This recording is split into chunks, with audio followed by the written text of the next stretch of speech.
kanongere kubasuhuza ariko nongere kubaha ikaze nshuti bakunzi bakundwa muryango mugari Rwanda Media Group Plus nongeye kubasuhuza mu bice abigiye bitandukanye abataramu muherereye mu gihugu cy'u Rwanda abataramu muherereye Uganda abataramu muherereye mu gihugu cy'u Burundi byimaze umunara ya Cibitoki abataramu muherereye hariya mu Kirundo n'abateyambo kabisa abataramu muherereye Congo Brazzaville ADC Tanzania reka nongere mbabwira ati habari za John habari za masiku ndugu zetu atuko pamoja ndagarutse muri uyu mugoroba wa tariki 26 z'ukwezi kwa gatandatu mu mwaka wa 2025 turi kuwa kane w'icyumweru hagati mbanze mbasuze mwese kandi bifurize amahirwe n'imigisha mu byo muri kugenda mukora ndagarutse n'amakuru akomeye cyane muraza kunyemerera amakuru yacu tuyahere mu burasirazuba bwa RDC aho umujyi wa Bukavu wamaze kuba tombe twavuze Uvira nyamara ibya Uvira byimukiye Bukavu ndaje tugende tureba uko byifashe uwitwa Foka Mike ndetse n'uwitwa William Amuri Yakutumba bagiranye ibiganiro bikomeye cyane aho ibikoresho bya guverinoma y'u Burundi bya gisirikare byamaze kwerekeza mu nkengero z'uyu mujyi wa Bukavu ndetse amakuru aturuka muri Bukavu aravuga yuko ibikoresho by'ingabo za guverinoma y'u Burundi byamaze kwinjira muri Bukavu nta kindi rero ngo gitegerejwe ni amasezerano ku munsi w'ejo wa tariki 27 z'ukwezi kwa gatandatu mu mwaka wa 2025 Leta Zunze Ubumwe za Amerika muri White House hari amasezerano agomba gusinwa n'abaministiri bo ku mande zombi ni ministiri w'ububanyi n'amahanga w'igihugu cya RDC ndetse na ministiri w'ububanyi n'amahanga w'igihugu cy'u Rwanda ni amasezerano rero yo kugarura amahoro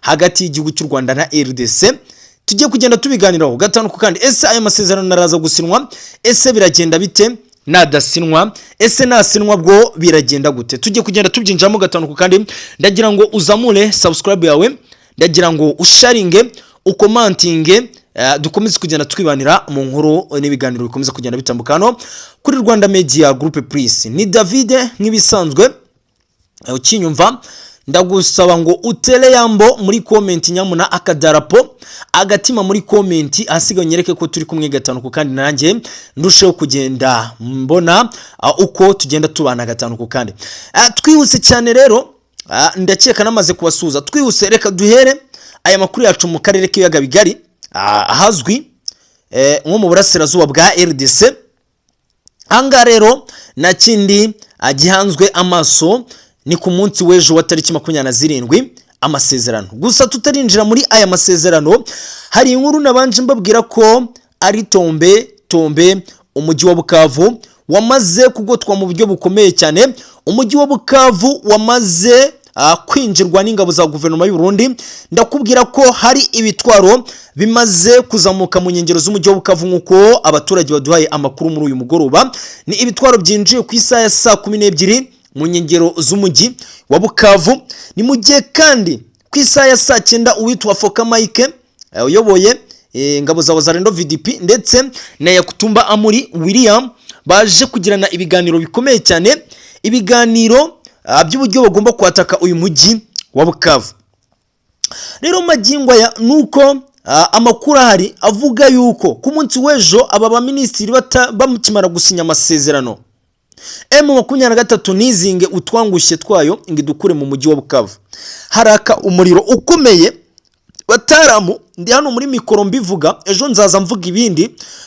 gusa ibiri kugaragara mu mujyi wa Bukavu ni ishusho ikomeye cyane igaragaza ko iyi Bukavu igiye kuba tombe nkuko Uvira twayivuze mu mastudio hano twagiye tuyivuga ngo Uvira ubu magingwa ikintu kigiye kuvugwa by the way ni ikintu cyitwa Bukavu yamaze kugotwa mu buryo bukomeye cyane Bukavu ingabo za guverinoma y'u Burundi zamaze gushingamo imizi zamaje kwinjira mu bice bigiye bitandukanye bikikije Bukavu ingabo za guverinoma y'u Burundi zamaze kuzamura ikitwa igikoresho Wazalendo VDP yobowe n'uwitwa Foka Mike yamaze gusatira mu buryo bukomeye cyane ndetse na Wazalendo yobowe n'uwitwa Yakutumba Amuri William aya namwe mu makuru akomeye yatugezeho biri gutanga ishusho ku munsi w'ejo aya masezerano aramara gusinwa. M23 nizinge utwangushye. By the way, twitega ikintu gikomeye cyane muri uyu mujyi wa Bukavu. Kandi ibi ngibi Wazalendo yasohoye itangazo mu masaha ya kare, itangazo ndakeka nagenda ndibagezaho. Wazalendo yatangaje ati ni iminsi mike tukaba twageze muri Bukavu. Iri tangazo rifite icyo ryari rivuze, impamvu twavuga Wazalendo ndetse n'iki gisirikare cya guverinoma y'u Burundi batari kwataka magingo ya uyu mujyi wa Bukavu. Bategereje aya masezerano ari ku munsi w'ejo wa tariki 27 z'ukwezi kwa gatandatu. Amasezerano agomba gusinwa ku ruhande rwa RDC ndetse n'igihugu cy'u Rwanda gishinzwe kuba gikorana n'inyeshyamba za 23. Aya masezerano aramara gusinwa. Iyi Bukavu turayibonamo tombe. Ibi ndabivuze ni David hano muri mikoro. Neje mu gitondo nzagaruka mbabwira ibindi, na nyuma y'amasezerano nzababwira ibindi. Gusa ibi mu byitege ko Bukavu yamaze gusatirwa. Uwitwa Joseph Kabanga Kabila yamaze kugira ikintu twakwita nk'igishyika, yamaze kugira ubwoba, yamaze kubona ko Bukavu isa n'isa yava mu maboko yabo.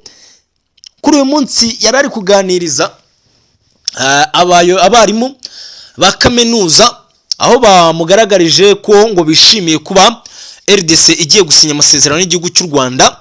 Aba rero nabo ibyo bagiye batangaza inyuma mu gikari nuko batishimiye ibitero by'inyeshyamba za 23 zigumya kugaba mu burasirazuba bwa RDC.